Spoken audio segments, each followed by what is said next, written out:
love seeing you all dapper right now. I mean, you're right here with me as well. So I think I just want to jump in and start with the wardrobe. You know what? I got to come in with a little bit of pre-existing style and pre-existing JB Smoove closet wear. I got to bring some of my hats and some of my pocket squares. You know, I got to bring a few of my little go-to pieces, man, to make it all work. But yes, man, I got to keep it real. I got to keep it JB. I got to be, as the people say nowadays, you got to keep it 100.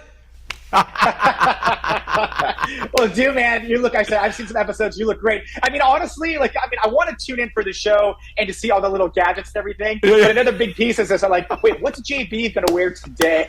So, you look great, man. So thank you, man. So, hey, man, so I have an audience. Yes. I have an audience, and you have about 5 minutes to tell my audience why they should tune in. No, I'm just kidding. Actually, I just wanted to know, how is the time on the show, just going to set and being a part of this and seeing how people's lives can be changed? Man, this is big, man. You know me, man. I'm all about that journey, man. I'm more about the story behind the story, man. I can see something, but I want to know how you did it. I want to know what motivated you, because it's also about product. It's about the price, but it's also about problem solving. And that's the number one thing that people like. People want to see a product and go, oh, man, I wish I had thought of that, And this is real time. This is not someone investing in your product to get it done. This is real products that exist that you can access immediately. We put these people in front of 100 people, real consumers, who are going to vote on your pitch, on your product, on your problem solving ability, all the P's, man, that go along with this, man. They're gonna judge your product. They're going to judge you, their personality. You got to sell you and your product at the same time. You got to catch, let me talk about the premise. You got to have a good premise before the punchline sometimes, man. And that's what the even playing field does. You got real consumers in front of you. Pitch your product, 90 seconds to pitch that product.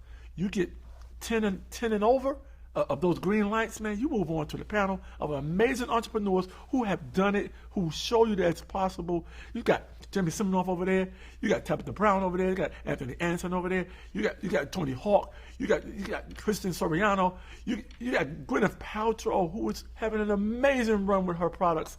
And these are people who you need feedback from. So I need you to get from here, 10 green lights. I need you to get over here. These are the people who are going to give you the most feedback and going to get you in that Buy It Now store so your product can be available instantly in real time. I'm going to get you in that Buy It Now store. That is my motivation. I don't want you to go home, but even if you go home, guess what? You still got seen by millions of people, and your product is still exists and is still available to those people who like it. And if you move on, you got a chance to win $20,000 also that you can reinvest into your company. Come on, man. This is a win-win-win. People are satisfied with the win-win situation. I'm giving you a win-win-win situation. 3 wins, baby.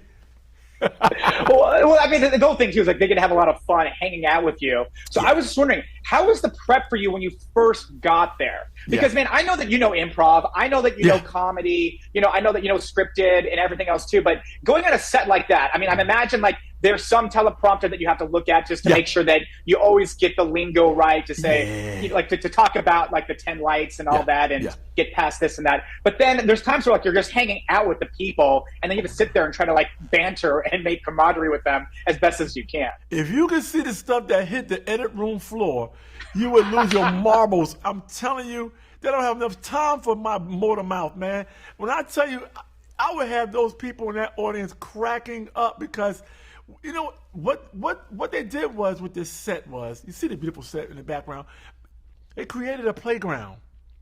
They created a big, huge monitors everywhere, big room to move around. They could roll stuff and roll stuff out. It's a playground.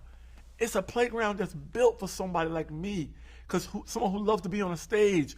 It's truly like doing a show, like doing a stand-up show, because I got an audience in front of me. I can hear the responses, not just shooting it with no feedback, And one thing about a comedian and a host, they want to feel the energy coming back into them. That there's a decibels that your ears go where you know when to continue and you know when to let people have a good laugh. that plays a part in this game show.